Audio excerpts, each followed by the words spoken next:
In today's video, we will continue discussing the steps to commission the Q.HOME Core energy storage system, this time as a DC parallel backup-enabled system. This video is intended as a quick reference guide for installers commissioning the Q.HOME Core energy storage system. Before commissioning, please visit QPartnerUS.com and sign up to become a Q Partner. Then register and complete the Q.HOME Core ESS training online. Once complete, email your course certificate to na.support@Qcells.com to receive your Q.HOME agent or installer credentials. To complete the commissioning process, you will need the following: access to the Q.HOME monitoring portal, access to the Q.HOME mobile app, established network communications for the inverter, a fully installed system ready to be powered on, and the Q.HOME Core Technical Resource Guide and Installation Manual. Commissioning the system includes the completion of the following steps: create an end-user account, add the end-user account to your System Insight list, inverter communications setup, inverter configuration settings, system firmware update check, hardware check, and system review. Steps 1 through 3 are the same as those outlined in the backup-enabled Q.HOME Core commissioning video. Follow the steps for the inverter communications setup individually for each inverter installed.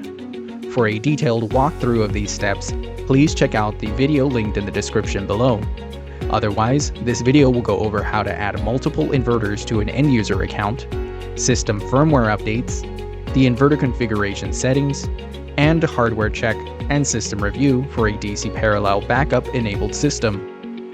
Complete the creation of the end-user account with the primary inverter dongle as outlined in the backup-enabled Q.HOME Core commissioning video and add the account to your fleet. Once you have successfully added the dongle as a new device, go into the System Insights tab to find the site details. Search for the site with a registration number if it doesn't appear on the list. Look for the operation settings on the right-hand side of the system details. Then select the plus button to add a new inverter. Enter the new inverter dongle serial number as the registration number. If you have more than one additional inverter, select the Add button and add the dongle serial numbers corresponding to those additional inverters installed. Before adjusting the inverter parallel settings, both inverters should be updated to the most recent firmware versions. It is important to verify that the hardware is up to date with the most recent firmware version for optimal operation. Remove the communication cables connecting the inverters, leaving only the primary to hub communication cables in place. Using the Q.HOME mobile app, log in and select the Inverter tab at the top of the screen. Find the primary inverter serial number associated with the system. The site will only appear in this list after it's been added to your installer account as a new device from the monitoring portal website. See Commissioning Step 2. Find the firmware icon to the right of the inverter serial number and click on it to access the hardware firmware versions. Select the equipment classification and choose the most recent firmware version. When selecting the firmware version, check the remarks to verify the status as official version. Update the firmware in the following order: communication module, hub, inverter arm, inverter DSP, inverter deputy DSP, and battery. Once fully downloaded, the inverter status will change to updating or show the updating icon. The update is complete when the status changes to update completed or the checkmark appears on the firmware.